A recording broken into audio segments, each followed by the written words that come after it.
உச்சநீதிமன்ற தலைமை நீதிபதி சந்திரசூட் பிரதமர் மோடியுடன் இணைந்து பூஜையில் பங்கேற்றது விமர்சனங்களை எழுப்பியிருக்கும் நிலையில் நீதிபதிகளுக்கான நெறிமுறைகள் சிலவற்றை இப்போது பார்க்கலாம்.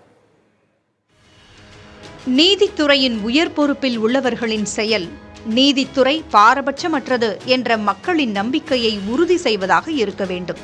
உயர்நீதிமன்ற அல்லது உச்சநீதிமன்ற நீதிபதிகளின் தனிப்பட்ட அல்லது அலுவல் பூர்வமான செயல்கள் இந்த நம்பிக்கையை தாக்கும் விதமாக இருந்தால் அது தவிர்க்கப்பட வேண்டும். ஒரு நீதிபதி கிளப், கூட்டமைப்பு உள்ளிட்ட எந்த தேர்தலிலும் போட்டியிடக்கூடாது. தாம் வகிக்கும் பதவியின் தன்மைக்கேற்ப மாண்பை கடைபிடிக்க வேண்டும். நீதிபதியாக இருப்பவர் பொது விவாதத்தில் பங்கேற்று தனது கருத்துக்களை பொதுவெளியில் வெளிப்படுத்தக்கூடாது. அரசியல் கருத்துக்களை கூறக்கூடாது. நீதித்துறையின் உறுதியை குலைக்கும் விதமான செயல்களில் ஈடுபடக்கூடாது. நீதிபதியானவர் தான் வழங்கும் தீர்ப்பால்தான் பேசப்பட வேண்டும். எந்த ஊடகத்துக்கும் பேட்டியளிக்க கூடாது. ஒவ்வொரு நீதிபதியும் தாங்கள் பொதுமக்களின் பார்வையில் இருக்கிறோம் என்பதை உணர்ந்திருக்க வேண்டும். தான் வகிக்கும் பதவியின் மாண்பை காக்கும் வகையில் நடந்து கொள்ள வேண்டும்.